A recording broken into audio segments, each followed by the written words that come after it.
ఈరోజు ఆదికాండం 3వ అధ్యాయం చదువుకుందామండి. దేవుడైన యెహోవా చేసిన సమస్త భూజంతువులలో సర్పము యుక్తిగలదై ఉండెను. అది ఆ స్త్రీతో, ఇది నిజమా?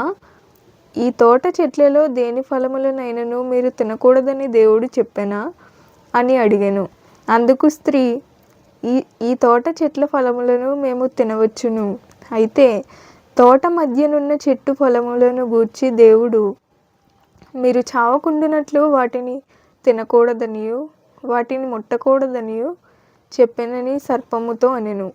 అందుకు సర్పము, మీరు చావనే చావరు, ఏలయనగా మీరు వాటిని తిని దినమున మీ కన్నులు తెరవబడుననియు మీరు మంచి చెడ్డలను ఎరిగిన వారై దేవతల వలె ఉందురనియు దేవునికి తెలియనని స్త్రీతో చెప్పగా, స్త్రీ, ఆ వృక్షము ఆహారమునకు మంచిదియు కన్నులకు అందమైనదియు వివేకమిచ్చు రమ్యమైనదియునై యుండుట చూచినప్పుడు ఆమె దాని ఫలములలో కొన్ని తీసుకొని తిని తనతో పాటు తన భర్తకును ఇచ్చెను. అతడు కూడా తినెను. అప్పుడు వారిద్దరి కన్నులు తెరవబడెను.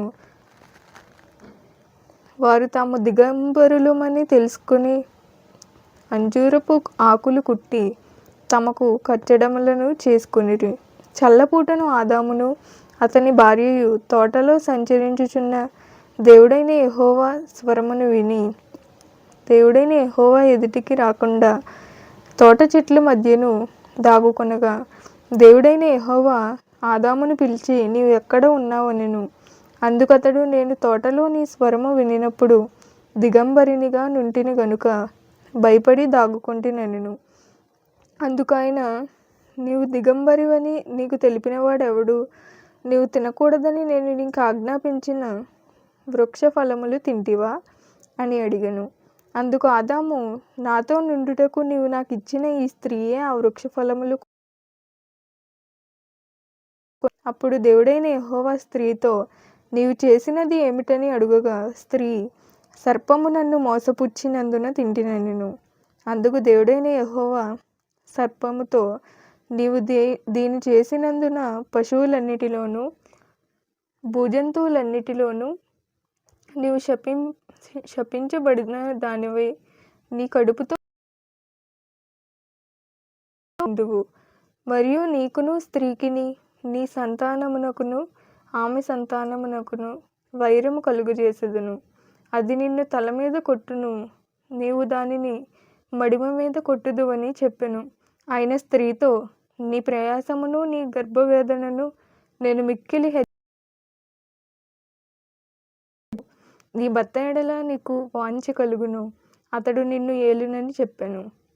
ఆయన ఆదాముతో, నీవు నీ భార్య మాట విని తినవద్దని నేను నీకు ఆజ్ఞాపించిన వృక్ష ఫలములు తింటివి గనుక నీ నిమిత్తము నేల శపింపబడి ఉన్నది.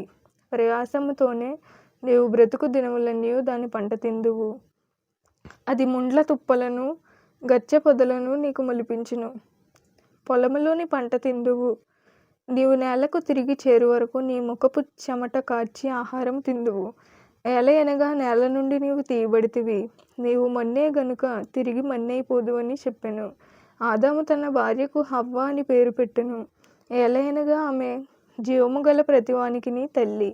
దేవుడైన యెహోవా ఆదామునకును అతని భార్యకును చర్మపు చొక్కాయిలను చేయించి వారికి తొడిగించెను. అప్పుడు దేవుడైన యెహోవా, ఇదిగో మంచి చెడ్డలను ఎరుగునట్లు ఆదాము మనలో ఒకని వంటి వాడాయెను.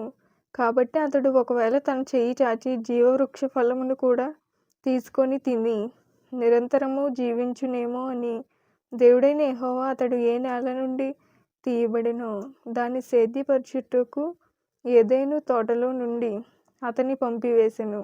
అప్పుడు ఆయన ఆదామును వెళ్ళగొట్టి ఏదెను తోటకు తూర్పు దిక్కున కెరూబులను జీవవృక్షమునకు